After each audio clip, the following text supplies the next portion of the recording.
Hello, everybody, and welcome back to a very exciting episode of Call Me When They Kiss. Today, Sydney and I are reviewing How to Lose a Guy in 10 Days. And if you have been listening to our podcast, you know we bring it up almost every episode. Almost as much as we bring up people we meet on vacation. Yeah, I was just about to say that. Almost as much as Emily Henry. Yeah. If this is your first time listening, because like us and everybody else, you love How to Lose a Guy in 10 Days, Sydney and I record a different romance movie or TV series every Friday, and you can also join us last Monday of the month for a bonus episode where we review a romance book. I'm Issa. Did I even say that? I can't remember, but if we didn't, I'm Sydney. I don't think we did. I think I just got on a roll there. Yeah. I was just so excited. We have some exciting news. This is just an all-around exciting episode because not only are we reviewing How to Lose a Guy in 10 Days, but we have a special announcement / milestone for us.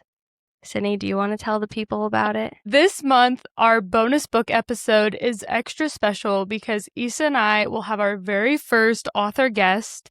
Her name is Jen DeLuca. We will be reviewing the first book in a series. The series is called Well Met, but the first book is also called Well Met.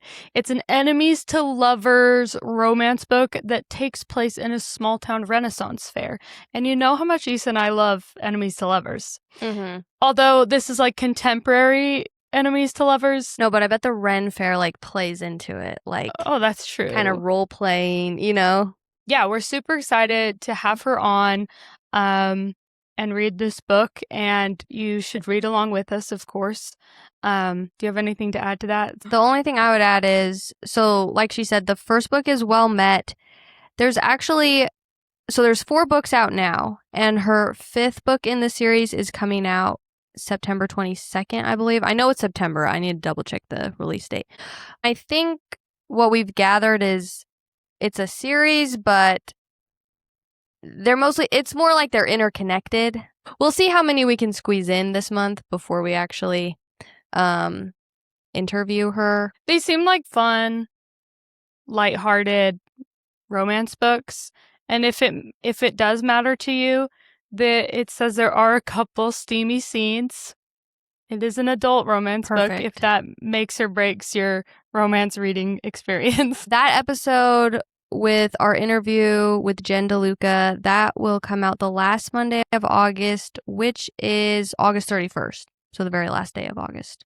In other book-related news, Tessa Bailey's book, It Happened One Summer, is being adapted into a movie, and they just started filming, and it's starring Nina Dobrev and Tyler, I can't remember how to say his last name, starts with an H, and he was in Teen Wolf. Something about this man gives me the heebie-jeebies. And it's interesting also, like, they've got Nina Dobrev, and so they were both, like, big stars in, like, paranormal romances from the same era.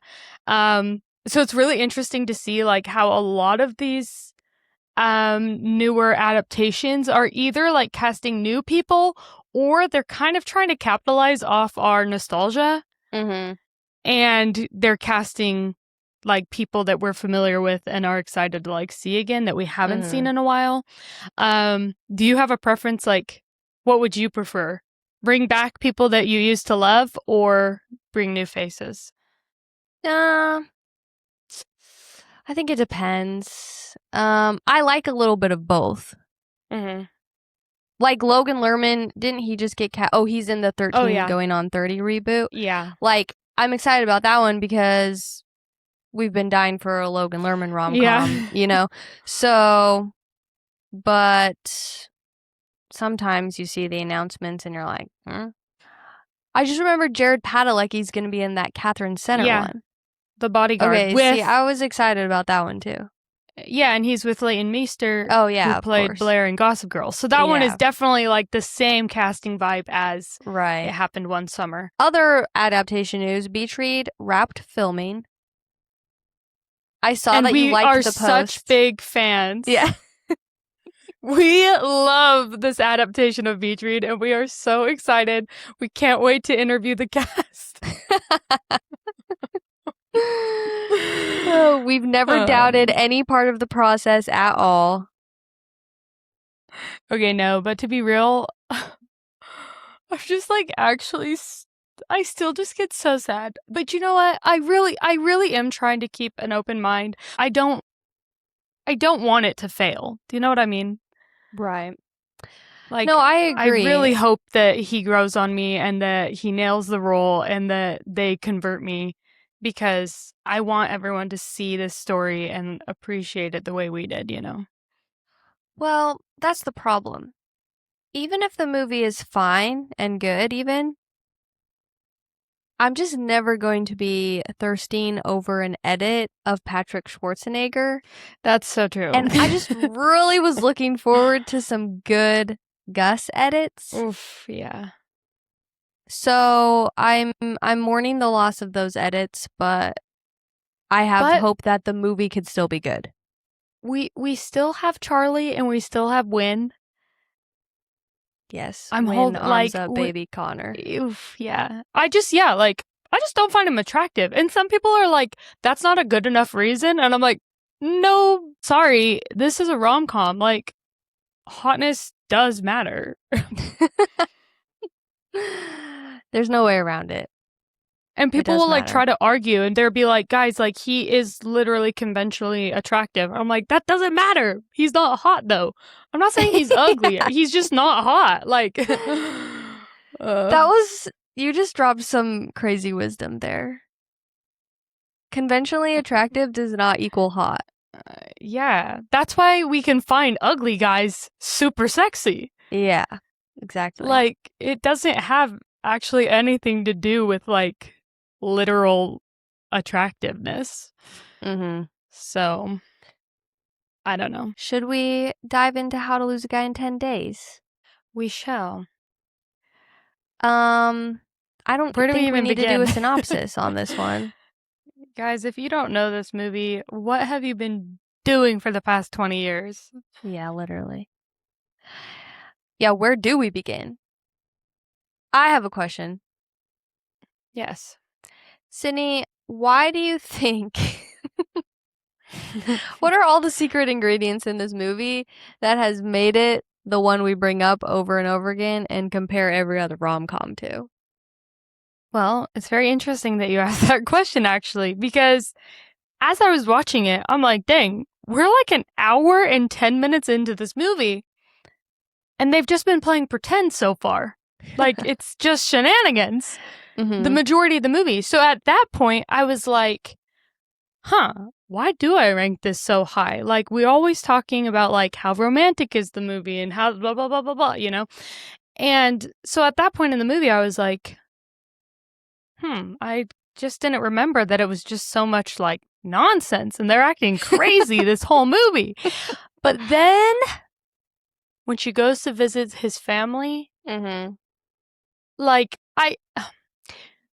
like, the romantic parts that are in the movie, even though it's not the majority of the movie, they just nail it. I'm kind of surprised that they didn't become the next, like, Tom Hanks, Meg Ryan, Emma Stone, Ryan Gosling type couple, because I think that they have insane chemistry and they're both like good actors. And I think that that goes a long way too. I think a lot of people think that acting doesn't really matter as much with rom-coms because it's, quote, just a rom-com. But every like iconic rom-com is being led by two like stars that went on to have great careers. No, that's a good point. What do you think? Like, do you think that it was more things like that, or like something actually in like the script and the storytelling or the film that other movies are lacking? No, I agree. I think you nailed it. Like, Matthew McConaughey and Kate Hudson, they're both just so hot and they have amazing chemistry. And they're just compelling to watch. And, well, you mentioned, like, one of the first romantic moments being when she goes to visit his family, and obviously they, like, have their bonding moment there. But it starts off pretty strong too, like yeah. when they meet and then they go back to his apartment and they like make out. So like Yeah. they're like, and yes, like a lot of the movie is really goofy, but it's balanced with some like truly sexy moments. Yeah. So Yeah. Honestly, like there was so much that I forgot. And I'm like, oh dang, they're having shower sex. Like, how do I not remember this? I mean, it's like totally like Fade to Black, but yeah. Like they're kissing, they get in the shower. There's absolutely no nudity, you know. But it definitely felt like more mature than I remember because I was watching this movie as like a young teenager, you know. Mhm. And I'm like, oh, they're talking about penises a lot. I know. I forgot about that part where she names his penis. Yeah. So I wouldn't say it's interesting because even though it had like jokes and setups like that, though, like it didn't feel raunchy in the way that some other rom-coms do, you know? Yeah. No, I agree. So, okay, something I didn't look up that I should have looked up before we started this was, so it only has a 42% on Rotten Tomatoes, and we're sitting here raving about it. So, did you look up reviews? Like, why does it only have a 42% on Rotten Tomatoes? I actually was just about to ask you that. Maybe you should look some up really quick. Okay, I have some reviews for How to Lose a Guy in 10 Days pulled up. She plays the ninny and the harpy, the baby doll, and the ball breaker. It's Kate Hudson's film, all right, but this actress is a cold squeeze, not well photographed either, and has the worst hairdo on the east side. So they're calling her ugly? Excuse me? This review says, Andie is the kind of magazine hack who discusses her next story over champagne with her editor while coddled in throw cushions, while Benjamin's office looks more like a gentleman's club. It's hard to understand how the couple can actually fall for either other, given that everything she says and does is a complete lie, and it's pretty hard to see what Benjamin might see in her other than that they both have teeth like a velociraptor. What? Why are all these people criticizing their looks? Also, he says, how does Ben fall for her when everything she does is a complete lie? Wasn't Ben lying too? Yeah, So like this just everything feels Ben. It's not sexist. like Ben was like an over-the-top sweet gentleman. He was that way because he needed to make her fall in love with him. Right. Yeah. With no spark struck, it's left to a odd-looking dog to do the heavy lifting, urinating. Oh, the dog. I was like, what? Now we're talking about a dog? Urinating on Ben's pool table, blah, blah, blah. Anyway. Jeez. Well, most of these bad reviews are written by men, so I'm not going to let them get to me. I did have like a few critiques that are kind of like similar to that. I just don't put a whole lot of weight into them because it is a rom-com. Like, you just can't read into it that much. But I did have the same thing where it's like when they went back to their family or to Ben's family, like that's, yeah, it felt like a really nice moment and they were bonding and growing and like really falling for each other at that point. But I did write down like, one, why did she all of a sudden drop the act when she went to meet his family? And two, why would he even be willing to entertain her in that way after 7 days of like pure psychoness? You know what I mean? Yeah, that's a good point. But at the same time, I was like, it's a rom-com. Right. And even him bringing her home to his family under false pretenses. Like, yeah, he was like just why really committed to like tricking her into falling in love with him, I guess. So that's why, like, I know that when we were talking about this, I was like, oh, like, yeah, it might be my number one. But after rewatching it, I'd still say it's my top 5. I don't know if I'd say it's number 1, though. The romance is less believable for those exact reasons. Like, that critic's not wrong. I just wouldn't rate it a 1 star for that reason, you know? Mm-hmm. Yeah. But yeah, I mean, it is harder to believe, like, well, but why do they like each other at this point? because they've been weirdos to each other, you know? Like, Yeah, but like they had that crazy chemistry when they first they're met hot, and that and- like yeah. steamy night. Yeah, like she wasn't being crazy the whole time. I wouldn't say that I believe they're in love, but I definitely could believe at that point, because of that first night they had together and then how she acted normal again, I could understand like why they would still be attracted to each other. Uh-huh. And I think they could fall in love and be with each other. I just wouldn't necessarily say that like by the end of this movie, I believe they were in love. Yeah. But that's just normal rom-com shit. Like, yeah. we just loved Voicemails for Isabel, and objectively, that guy was a creep. Yeah, exactly. You So- can't look into these things too deeply. Yeah, I'm not that concerned with the premise here. Because even, Voicemails for Isabel, he didn't spend, how long was he there? 2 weeks for business? Yeah, something like that.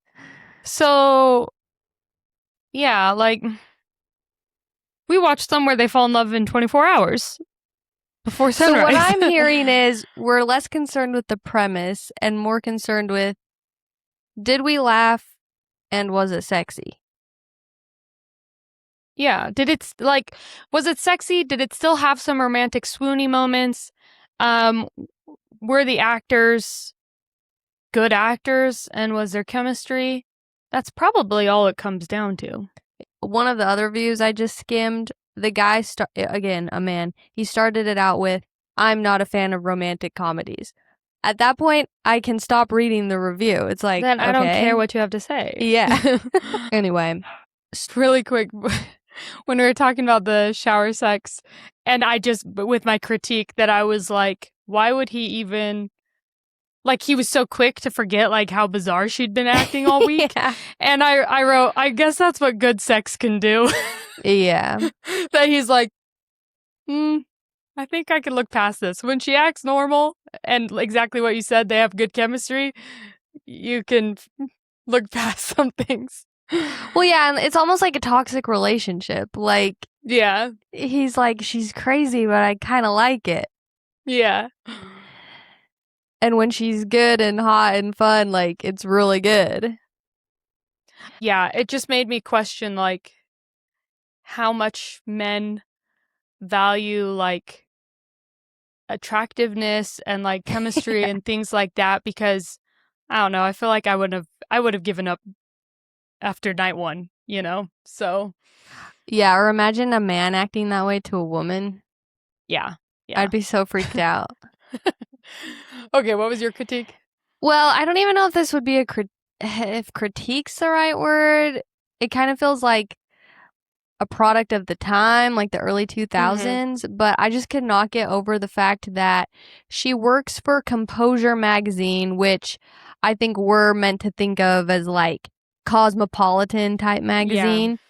And she's like whining to her boss that she wants to write about politics. She was very vague, right? Like, oh, I'm a smart girl. I want to write about politics and the economy and what was that? Poverty. Like these very like religion. generic religion. Yeah. Number one, it's like, okay, what does that mean? Number two, I was on her boss's side. It's like, you Get a work job. for, go get a different job. Yeah. Yeah. And then number three, I do think that just isn't even something that would make its way into a script in 2026, because I think now we're at a point where like girlhood and womanhood and like all, you know, quote unquote girly things are like celebrated more. Yeah. And it's not that, of course, obviously we need other magazines and other newspapers, and it's like important to write about all the things she was wanting to write about. But I think now in a rom-com, a girl could have a journalism job at like a cosmopolitan type magazine and nobody would bat an eye or dismiss her as being like silly and foolish. You know what I mean? Yeah. Like it was like Says they were us trying to like hosting a romance podcast. exactly. Like, It's is it the most important thing in the world? No. no. But Yeah. Yeah, it's almost like they felt like to make Andie a legitimate character, they couldn't just like let her work at Composure Magazine and enjoy working there. You know what I mean? Yeah, I actually like don't think that I felt this way before, but like as I was rewatching it, I did think like, like they kind of made Andie a I'm A not pick like me? other girls Yeah. pick me girl. Yeah, like she doesn't want to write about shoes and fashion. She cares about politics. And she doesn't do girly things in her free time. She likes to go to NBA games. Yeah, exactly. And she, uh, she's not clingy like the other girls. She's not like her friend who falls in love deeply. That's Yeah. lame. I'm gonna write an article about that, So it Right. did I don't think that it was like too much that it felt like off putting, but No. I felt like this was one of the first times that I watched it and thought that. Mhm. But yeah, and at first I thought, well, at least she's not like shaming this stuff, because I think the way she first worded it was just like that she wants to write things that she's interested in. And I was like, okay, that's fair. Like, if you're Yeah. genuinely not interested in fashion, again, though, just like go and get a different job.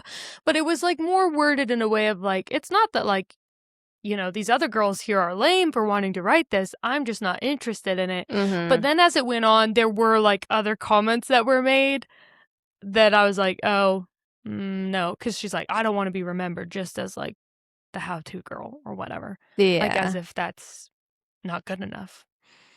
So Honestly, dream job. I'd rather write about fun stuff.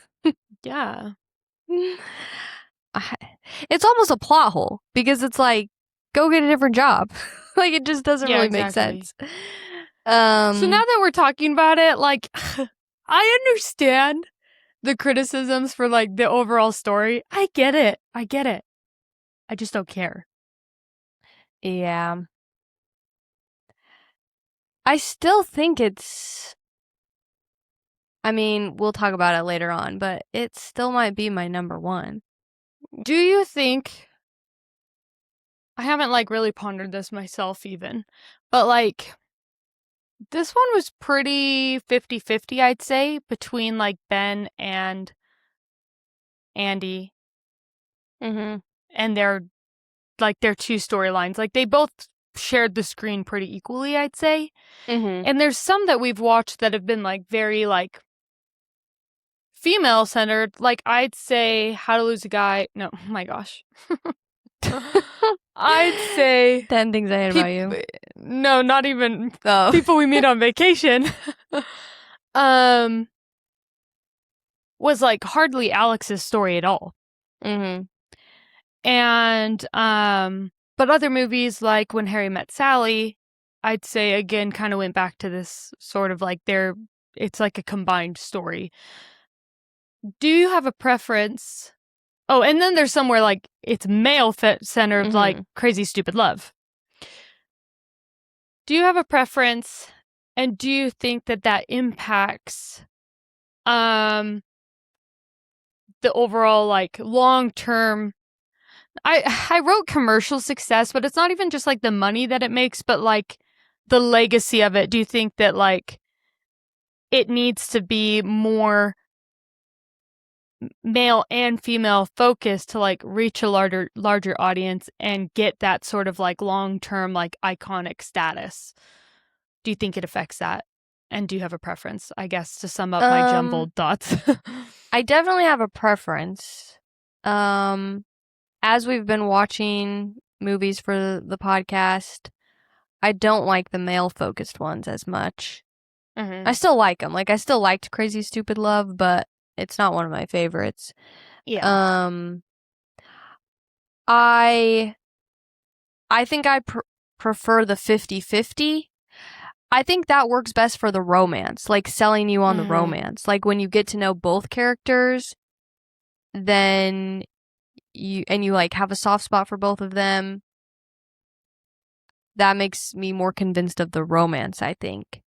Yeah. But if you're gonna pick one to focus on, obviously, I would prefer one more focused on the woman. The girl. But like people we meet on vacation, and I always hesitate to even mention this one because it always sends us off on a tangent. But like that one really would have benefited, I think, from being more 50-50. Oh, for sure. I think that like female focused ones, I like more when the love story is kind of on the back burner altogether. Like Legally Blonde, even The Princess Diaries. Like yes, there is a love story, but it's more just a story about like being a woman than like a romance. Because like you said, then we're missing. Like I need to see the guy.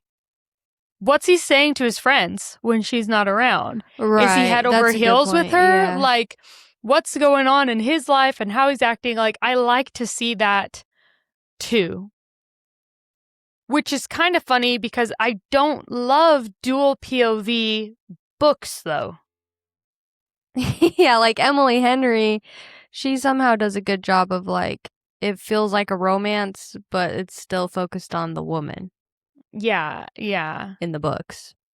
It's hard. Yeah, it's so hard to explain, but. No, that's a good point. Like, if you're going to focus on the woman, then, yeah, it's almost more just like women's fic. Well, I don't know. Legally Blonde and The Princess Diaries are good examples. Yeah, it needs to be like female empowerment or coming of age or the struggles of being a woman type, you know? Yeah. Because then at that point, I'm more compelled by that story, and the romance is just a nice little bonus. Yeah. But then if it's just about a man, I'm like, oh, I'm not quite as compelled. Yeah. That's not true. That's like a generalization. But like, that's how I felt in Crazy Stupid Love. I was like, you guys are all kind of annoying me. My other question, do you feel like Andie was justified in her like crash out when they were both playing each other?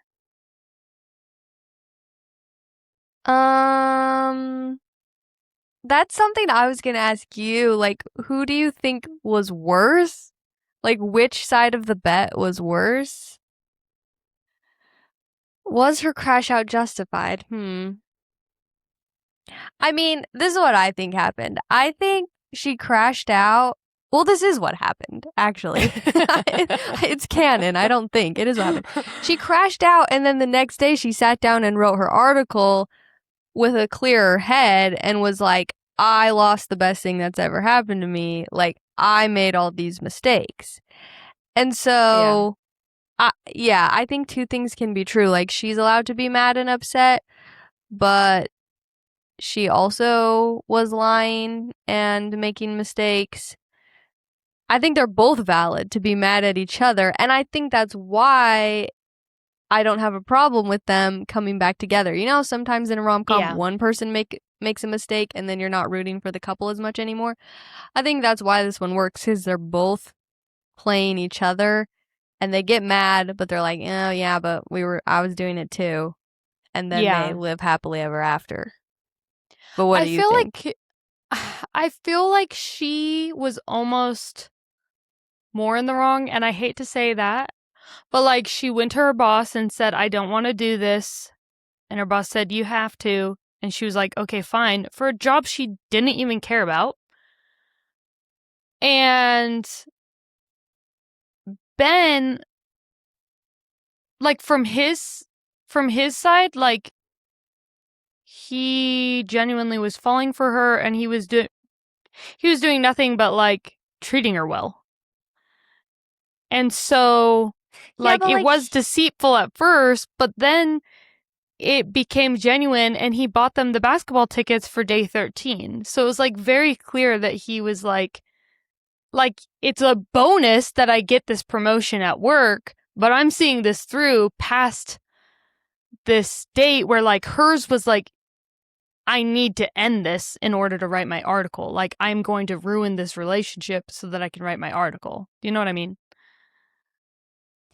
I see what you're saying, but like he was still lying and like Well, yeah, I think at the end of the day, what you said is correct. They're both in the wrong. yeah. But that, like, I would feel more hurt by, like, her, like, trying to sabotage our relationship than him, like, just having ulterior motives. Really, No? I'd feel the opposite because I think Really? if she told him, "Hey, I'm not actually psycho, like I was just like I was supposed to write this article for work, but like I actually really do like you, so sorry for acting crazy."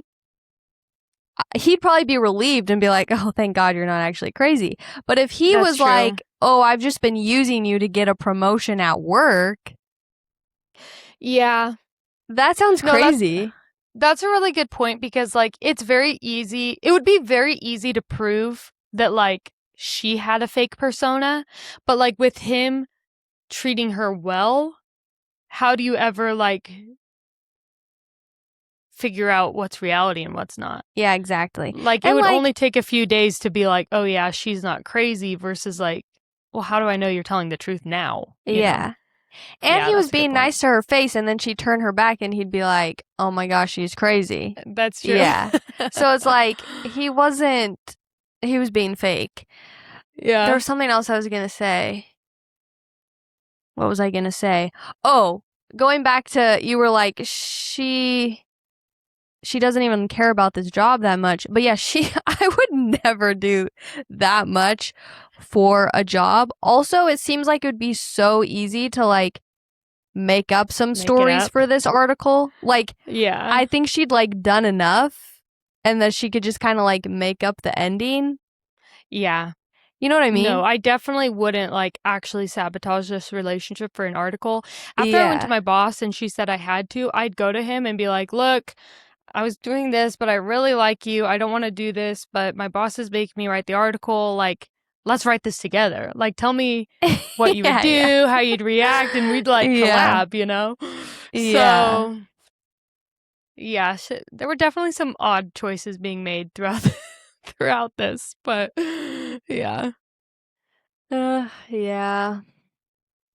Okay, do we want to start with your games or my questions? What do you prefer? I don't care. Okay, let's start with your questions, I guess. Okay. Wait. Before you get into your What? questions, actually, I can't remember what questions you're about to ask me. So maybe the how bad is it? And the like, what did we say? Like, would you stay or would you go? I won't ask my question then, because I was gonna say, what do you think is the like most embarrassing thing she did? Oh yeah. Or like which part made you yeah. cringe the most? Okay. Oh, I know what made me. No, go What? ahead. Well, there I was was just one gonna. specific. We always do that. You go first. I was like making a list of all the things, and there's one specifically that I wrote next to it. This is giving me such bad secondhand embarrassment. So Okay. Reveal it sure. when we get to it then. But okay. I guess like before we get into this, like that is one thing I will say, like as much as I love this movie, like it is low-key a hard watch. Yeah. I'm like laughing the whole time, but I'm also like clenching and cringing. Yeah. No, it really is like, ooh, she really committed. plays this character well. Yes. Yeah. Okay, I'm ready. Okay. Let's start with the would you stay or would you go? 10 things I hate. Oh my gosh. Would you stay or would you go? How to Lose a Guy in 10 Days, First Date Edition. Okay? Okay. This is your first date. A man takes you to a lobster restaurant. Would you stay or would you go? I'd stay, but well, okay. I mean, lobster's expensive, isn't it? Yeah, I think so. Yeah. It's just not like very sexy to eat. And that I totally noticed that on this rewatch, like the way Matthew McConaughey and Kate Hudson were trying to sexily eat lobster and like flirt. It's like messy and like would you smell like fish after? Like imagine them making out back at his place, like were they all like fishy? No, but that goes I've never back had to her. lobster. I've had it like once. That goes back to her kind of being a pick-me. Like, I'm a cool girl. I eat lobster with a bib. Yeah, no, exactly. Yeah. Like, oh, you don't have to take me to a classy place.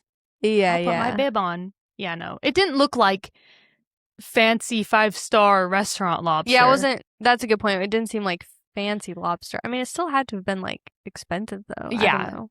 Seafood in general is expensive. Well, I'd stay. Even though, okay, no. But our gentleman would be like, well, do you like lobster? I'm not a seafood person.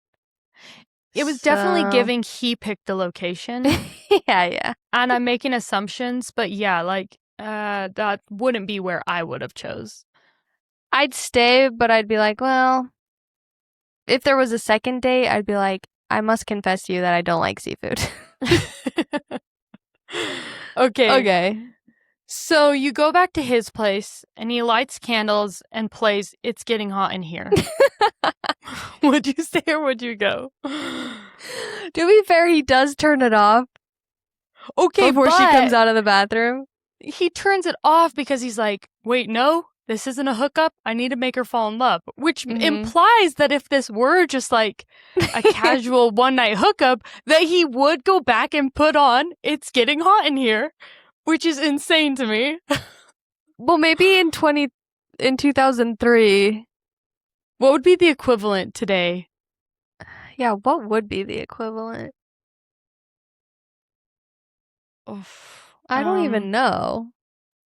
I just like keep thinking because it's about undressing. I just keep thinking like Versace on the Floor by Bruno Mars, but even that is like several years old.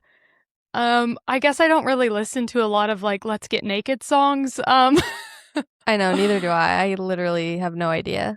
What if somebody put on WAP? WAP? I don't think. Do men even listen to No, WAP? probably not. Okay, well, let's just stick with It's Getting Hot in Here. If a Okay. man put that song on, and I'll just pretend like I'm in 2003. I'd leave. I would walk straight out. I think I I'd wouldn't leave. even say anything. Yeah, I'd get like secondhand embarrassment. Like, this is the song you're going with. Unless they Or were I'd be like like- genuinely a fun, goofy guy, and it was yeah, like that's true. you were being silly together. If it was 2026, okay, and he put that song on, I'd be like, "Oh, have you seen Austin Land?" Because they like dance to that song. Anyway, This guy that Issa's having this hypothetical one-night stand Yeah, playing yeah. It's Getting Hot in Here has seen Austin Land. I'm like, as "Oh, do you well." want to watch Austin Land?" Yeah. No, I'd probably get the ick and leave, or at least Okay. wouldn't sleep with him. Yeah, yeah. I might stick around for a bit, but I'd probably not spend the night. Kissing on the first date. He goes in to kiss you. You've spent the night together. You'd let him kiss you? I guess this isn't like a leave or stay thing, but would you let him? One, Mm, would you let him if it was Matthew McConaughey? Two, would you let him if it was a random dude? if it was Matthew Does that McConaughey, change anything? if it was Matthew McConaughey, yes. If it was any random dude, I mean, I guess if the vibes were vibing and we had chemistry, I wouldn't be opposed. It's not like a hard no, but depends on the person. Yeah, and it would depend on if he had lobster breath. Yeah, and if yeah. It's Getting Hot in Here was still playing. So true. Okay, so this is the next day. He sends you home in a taxi. Would you go on a second date with him if you ended your date and he was like, bye, get in your taxi? I know this is See- New York and that he didn't own a car, but still. Yeah, that's what I was. He had his see, motorcycle. This is where I'm probably not a good person to ask. I'm not a New Yorker. I don't know what the standard procedure is. Was that a douchey thing for him to do, or was it normal? I don't know. Yeah. No, that's really good points. I'm like, well, like, you're not going to escort me home? What am I gonna do? Take Get me on on his your- motorcycle? Yeah. Oh, you forgot about that. What? This date never would have Oh, happened. That's true. Because if I left a bar with a man and he was like, okay, hop on my motorcycle, no way. Here's a I would helmet. never Yeah. never do that. Yeah. And if no, you're really. a young woman listening to this podcast, I don't think you should ever do that either. I'm too paranoid of men that, like, I don't think I could ever just, like, hop on a motorcycle with a stranger and, like, go to his house. I'd be like, how am I No. supposed to know you're not going to kill me? Well, and That's why hookup culture is not for me, because my default Yeah. is all men want to hurt me. well, and I don't like motorcycles. Yeah.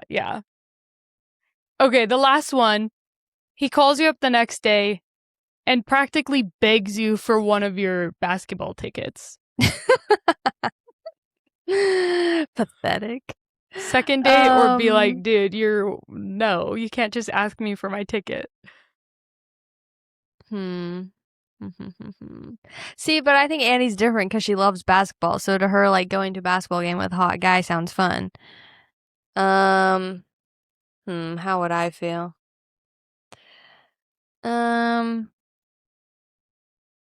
I guess if I've made it this far, I probably want to go to the basketball game with him. Yeah. I just thought it was like the him asking for it thing. Like, oh, we found your purse and your tickets fell out. Like, that's so cool that you get to go. Like, I feel like there's like a classier way to like hint at wanting an invite rather than be like, he was just like very upfront about it. Yeah, but like, I don't think you're painting the picture accurately. Like, he was kind of hot. He was like, no, you're going with me. That's true. So again, I think it goes back to like, how much charisma does this guy have when he's making this request? No, that's a really good point. Okay, so this is, how bad is it? The weird thing that Andie was doing. So for this, I want you to imagine it's a man, though. Okay. If a man did this, or are we thinking just like from a, like, if it was a girl doing it to a guy? No, I like the if a man did it. Yeah. Okay, so how bad is it? Or like, what would be your, I'll go through the list, but then you have to give a final answer of like, what would have been your like absolute deal breaker? No, I can't do this anymore. Okay. So rate this on a scale of 1 through 10, 1 being not so bad, 10 being absolutely awful. Okay. Repeatedly asking you to leave to go get him snacks during the final moments of the game. How bad is it? That's really bad. That's like 10. Because at least with Andie asking him, you know, there's this expectation of men on a first date to be like chivalrous and gentlemanly. But a man asking me to go do that so he can keep watching the game. No, that 10 out of 10. I'd hate that. Yeah, things don't really work. Like, things like that don't work in reverse because like there's already a culture of like women like serving their men. And so I'd be like, no, I'm not going to do this for you. Go serve yourself, you know? Okay. He calls you during an important work meeting where like everyone can overhear you, and he's like talking in a baby voice, being ultra sappy and weird. and it's just like the morning after your first date. That does change things. If it's after our first date, that's pretty bad. Like, or I guess this is like day 2 because they went to the basketball game and then this was the next day. Like, if I was into him and he was calling me while I was at work, I'd be like, oh, that's kind of cute. But the baby voice and everybody hearing it, I don't think I could recover from that. So that's probably like an 8.5. Oh, dang, that's high. Okay. Talking through the movie theater and accusing you of thinking about other men. Oh, see, like, again, he's like embarrassing me in public. Like, other people can hear him. Yeah. I'm very much like, I get embarrassed easily, like in front of other people, you know. So that's probably, like, it doesn't get any worse than those things. But that is different than coworkers, because at least at the movie theater, I wouldn't know all these people sitting around me. So that's probably lower, more like a 7, 6.5. Okay, it's now your third date, and he comes over to your place and he brings his stuffies and all and like acts like he's moving in. Oh my gosh, that would scare me. That's like a 10. Yeah. He gives you a love fern. I think it would. That's actually kind of cute, I think. Yeah. Like, now the freaking out, like, this represents our love. Like, yeah. Or like, oh my gosh, you killed our lovebird. Like, that's a little bit unhinged. But just gifting me a little plant, that's kind of sweet. So maybe I'll put that at like a 6. 5. No, lower. I'll do like 4. Did you know that I had an ex-boyfriend who gave me a love fish? Really? He gave me a beta fish. He said, the most beautiful fish, which like, it's a beta fish. I mean, they're pretty, but the most beautiful fish for the most beautiful girl. And he said it represented our love. And then we broke up like 7 days later and I gave it away. Okay, I was going to say. I was like, I don't want this stupid fish. Yeah. Yeah, my friend adopted him. Her. Oh, good. I think, I can't remember what gender the fish was. Okay, being vegetarian. I respect it, but I've always thought it would be hard to date someone that eats very different than you. Yeah. But I'm not gonna, I mean, it's like a 1. Like, I'm not gonna, it wouldn't make me it's not like a mad deal breaker or anything. Yeah. I actually this guy asked me on a date and he had a peanut allergy and I love peanuts and I was like, I don't want to, I can't even entertain this date because I can't give up peanut butter. And then I had a son who's allergic to peanuts. Yeah. And I'm like, well, I guess I was just fated for this life. But, okay, he accuses you of fat shaming him.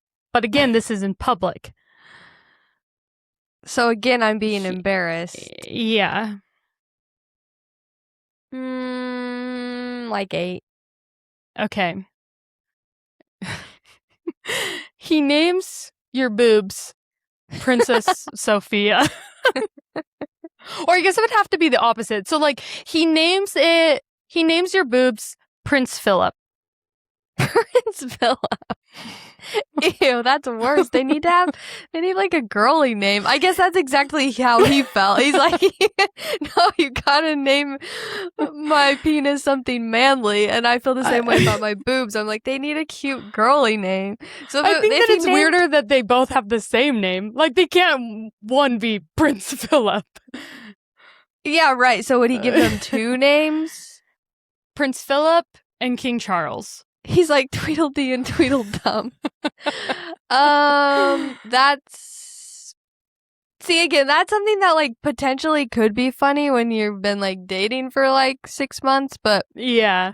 Like, are you being silly and playful? Right, or are you legit? Yeah. In the first 10 days. I'm just laughing because day 4. Because I'm like thinking of all the kooky things that she does in the movie, and I'm like, I've done some variation of this to my husband. Yeah. But they don't ever do it back. Right. Yeah. Once you're like a few months into a relationship, you're like all goofy and weird together. Yeah. But it's like, the first 10 days in, and yeah. Anyway, what was the question? We're not close enough. 1 through 10, how bad it... Yeah.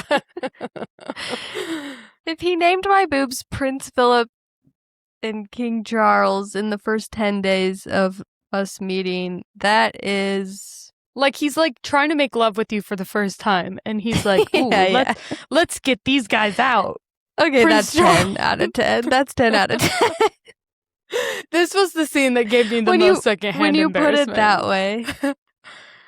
That's the scene that gave you the most secondhand embarrassment? Like, when he has to, like, repeat, like, Kroll, the warrior king or whatever. I was like, oh my gosh. Like, I just was cringing so bad. Okay, wait. I don't think that's the worst scene to me. Okay, so what was yours? That's the end of that list. Well, I like that.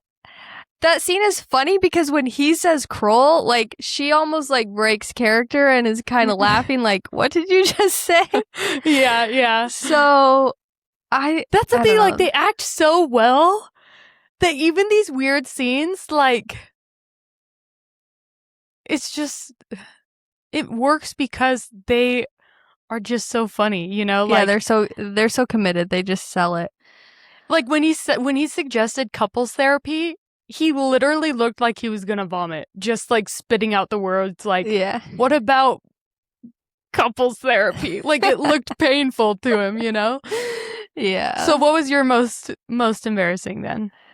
Shoot, I should have written things down as I was watching. So let me go through some of them. So there's the basketball game. Well, everything we just talked about. The basketball game, the restaurant. There was like the casino night, the boys' night. I didn't mention. I think the therapy. I think that's the part that makes me cringe the most when she crashes poker night. Yeah. And she makes him blow his nose. Oh, yeah. Yeah. But again, maybe it's because you hate public embarrassment. And that was like the most embarrassing with people he cared about. Oh, yeah. And it's like, like if your significant other embarrasses you in front of all your friends, that's rough. Yeah. She makes them put out their cigars and she takes their pizza away. Yeah, that's bad. And after he calls her crazy, she like flings the vegetables. Yeah. And, yeah. No, that's the cringiest scene to me. I'm learning things about you. This really shapes a lot of your takes even. Public Really? Embarrassment is not for Issa. Okay. Okay, are you ready for my game? Yeah, I'm ready. That was fun.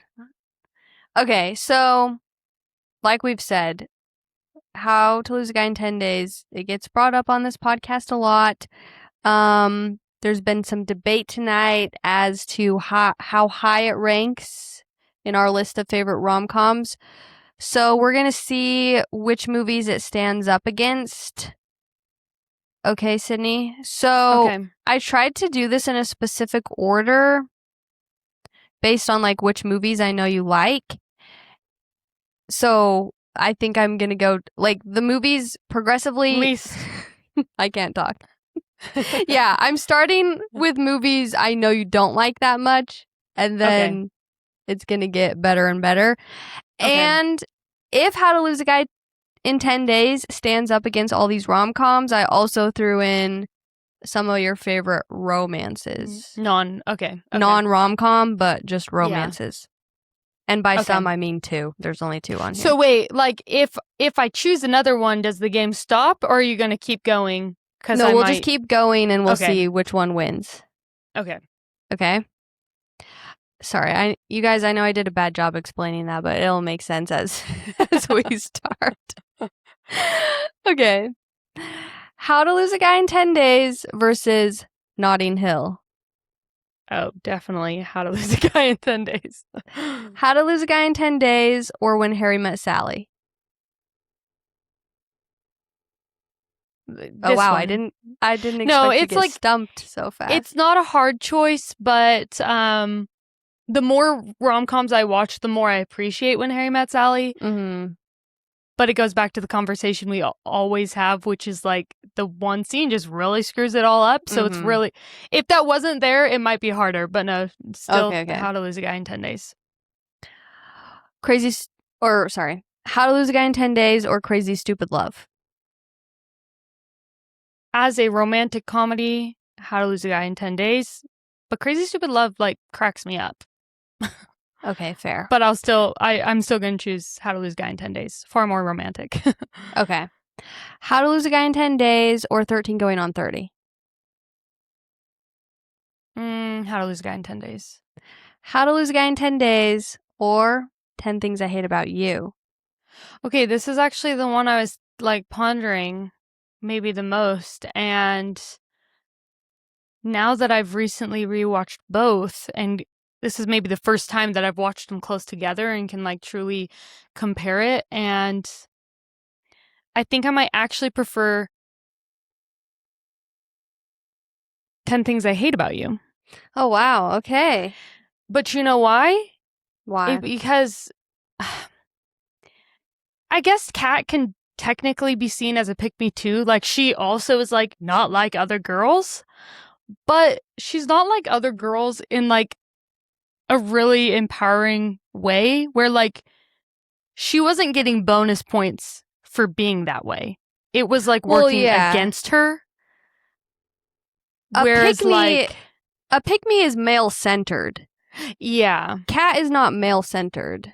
Yeah. Like, she wasn't like, oh, I'm not like other girls, I don't like fashion, because she felt like she needed to be something more important. She just, like, learned some hard lessons and, like, knew she needed to be true to herself, you know? Mhm. So I really like Kat, and they're so similar in some ways because they're both these, like, kind of bet type stories, and yeah, I think I'll say 10 Things I Hate About You. Okay. But it's close. How to Lose a Guy in 10 Days has been dethroned. Okay, so 10 Things I Hate About You. Now we're moving away from rom-coms. 10 Things I Hate About You or Before Sunrise? See, this is where it gets hard because it's like, what are we comparing? Just Like, which movie you like romance, better. the vibes, just, like, overall, like, the enjoyment I get out of watching it, Yeah. regardless of, like, how romantic or whatever.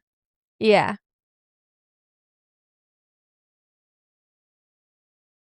Like, if you had to watch one of those movies right now, which one would you pick? I would choose 10 Things I Hate About You because I feel like it's more rewatchable. Like, because it leans more into the comedy, it's like you can rewatch it with different people, where, like, Before Sunrise, you have to watch it with the right people at the right time. Do you know what I mean? Mm-hmm. Yes, that's Gotta fair. be in that, get in the vibe, yeah. Okay, 10 Things I Hate About You or Dirty Dancing? Dirty Dancing. I knew that one would win. That's why I saved it for the end. Dirty Dancing, I think it might be my all-time favorite romance. Yeah, no, it's good. Okay, so Okay. but you think 10 Things I Hate About You is still your number one? Sorry, How to Lose a Guy in 10 Days is still your number one. I do think so. I don't know. It's so hard because I do really like Kat, and Heath Ledger, I think, is even hotter than Matthew McConaughey.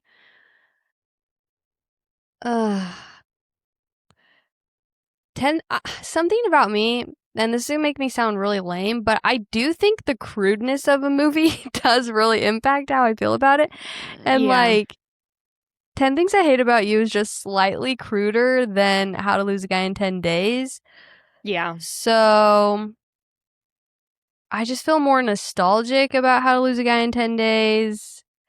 Yeah, I think that one is still my number one. It feels like a little bit sweeter. Like, how do 10 Things I Hate About You, like, yes, it's a rom-com, but there's just, like, a little bit of, like, an edge to it. Like, Kat is like, yeah, like, she is kind of bitter, but, like, her mom left her. She was, like, assaulted by Joey. You know, Heath is, or whatever his name is in that movie. Patrick. I hate that. You know, like, he's edgier. It's lighthearted at times, but like you said, like, there is a bit of crudeness to it, and there's, like, a little bit of, like, darkness to it. And honestly, I think I'd like it better if the whole movie was Kat and Patrick. Because, like, Yeah, I agree. pretty much every side character is annoying. Mm-hmm. Like, even in How to Lose a Guy in 10 Days, like, her friends are cute and funny, and I really like how Catherine Hahn gets, like, a full story arc. She has, like, a very small part, but it comes full circle and is tied up with, like, a nice little bow, and I thought that, Ben's friends were also funny, like, his coworkers. But, like, Joseph Gordon-Levitt, he's annoying in 10 Things I Hate About You. I do not like Kat's sister. Like, she never really Bianca. gets any sort of redemption. And her friend, like, turns her Yeah. back on her, and Joey is obnoxious. I mean, I know he's like the villain. yeah. It almost is like we should make like all the different subcategories of rom-coms, because as you're saying this, I'm like, oh yeah, like How to Lose a Guy in, oh my gosh. 10 things 10 things I hate about you really is like an ensemble rom-com. And as you were like naming off all these side characters, it made me think of Clueless, where like, yes, there is like a love story, but there's like so many other characters and stories happening and other couples that it's not just like about them. And so it does change the dynamic though, because you're not just getting these like two characters and their stories. Right. So they almost, need to be lumped in a different category. And then there's the rom-coms that are like more comedy than romance, like She's the Man and Easy A and movies like this. And this one just kind of falls like right in the middle. And I think that's why we use it for our baseline for so many rom-coms, because it's like not squeaky clean, but it's not ultra crude or raunchy. It's not an ensemble, but it's got some fun side characters.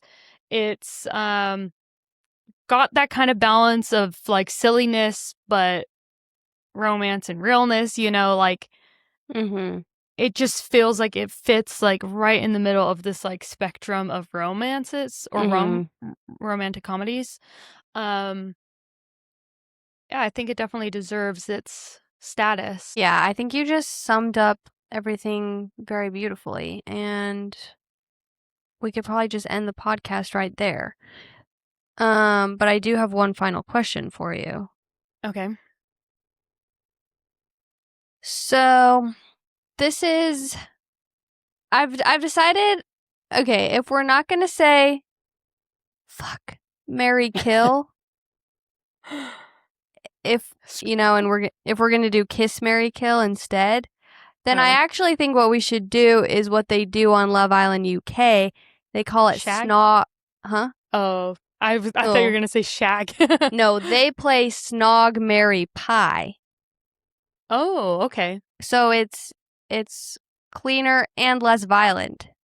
Yeah, I like that. Snog, marry, pie. Okay. Okay.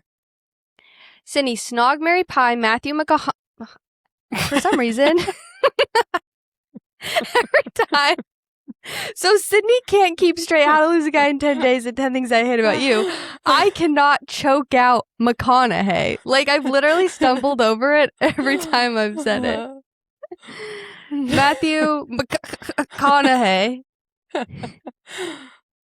Okay, Snog, marry, pie. Matthew McConaughey. I just did it again. Oh, okay. Matthew McConaughey. Matthew McConaughey. No, Snog, marry, pie. We're not killing anybody. Yeah. Sorry. Snog, marry, pie. Okay. Matthew McConaughey in How to Lose a Guy in 10 Days, The Wedding Planner, and Failure to Launch. Oof, well, definitely Pie, The Wedding Planner. That man was cheating on his fiance. Okay.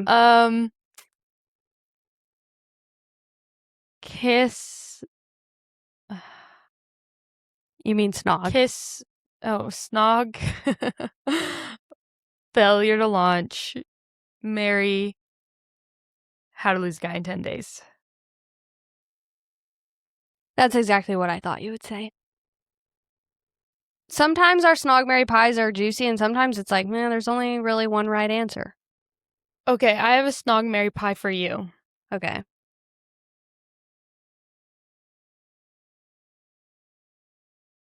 I'm on that. Okay, I'll do a little mix of new and old, okay?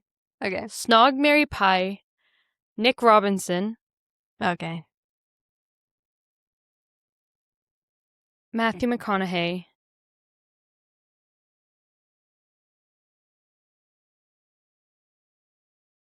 Conrad Fisher.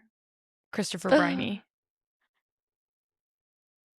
This is actually kind of a hard one.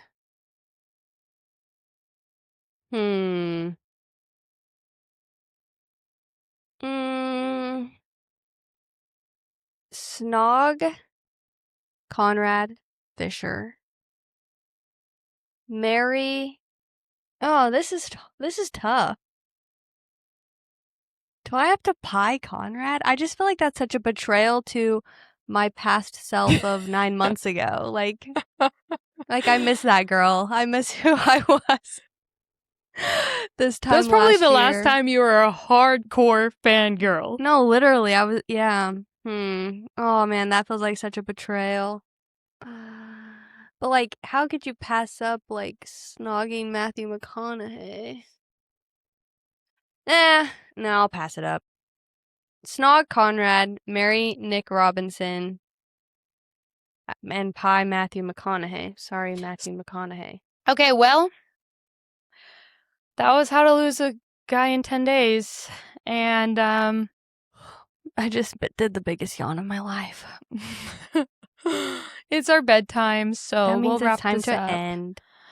And next week we will be doing One Night Only. It comes out in theaters. It came out in theaters yesterday. I'm so curious to have Issa watch this and hear her thoughts, because she's made her thoughts clear with Office Romance and even your comments you just made about 10 Things I Hate About You. And what you've said about Anyone But You. And I'm curious where this will fall on that like crudeness, raunchiness spectrum and how you'll feel about it. So go to the theater and watch that. And after that, we'll be doing My Brilliant Career, which I think comes out this week though, right? Yes, let me pull up my calendar. I think it's like August 13th. So it comes out in a few days. That is a Netflix period romance drama comedy. I think it's like all of the above, and it's based on an Australian book. They also already made it into a movie in 1979, I believe, so you could really do some prep before you watch the new Netflix series. But yeah. Do you know what year the movie came out? I mean, the book. No. 1901. Oh, wow. That's crazy. I didn't realize it was so it's old. like semi-autobiographical Hmm. by the author. And I think I might try to read it before the episode. I'm just curious because I'm like, wait, a career-centered feminist woman story that's written in 1901? Like, I'm just so curious, like, what that looks like, you know? That's what you can look forward to for the next 2 weeks. And hopefully they're bangers just like this one. Yes, and don't forget we'll be reviewing Well Met by Jen DeLuca. So start reading that book as well if you'd like to be prepared for that episode that comes out August 31st. Thank you guys so much for listening. Don't forget to leave us a 5-star review, and you can follow us on Instagram and TikTok at Call Me When They Kiss. You could also follow our personal accounts that we never post on if you want. But if you start following us, maybe we'll start posting more. Yeah, seriously. Mine is Issa Wren Reads, and Sydney's is Sydney.Laree. Is that right? Yeah, that's Laree. I just know everyone's gonna be like, Laree? How do you spell that? Yeah. Just like how it sounds. That's all. Well, you guys, all right. We will see you next Friday for One Night Only. Bye. Bye.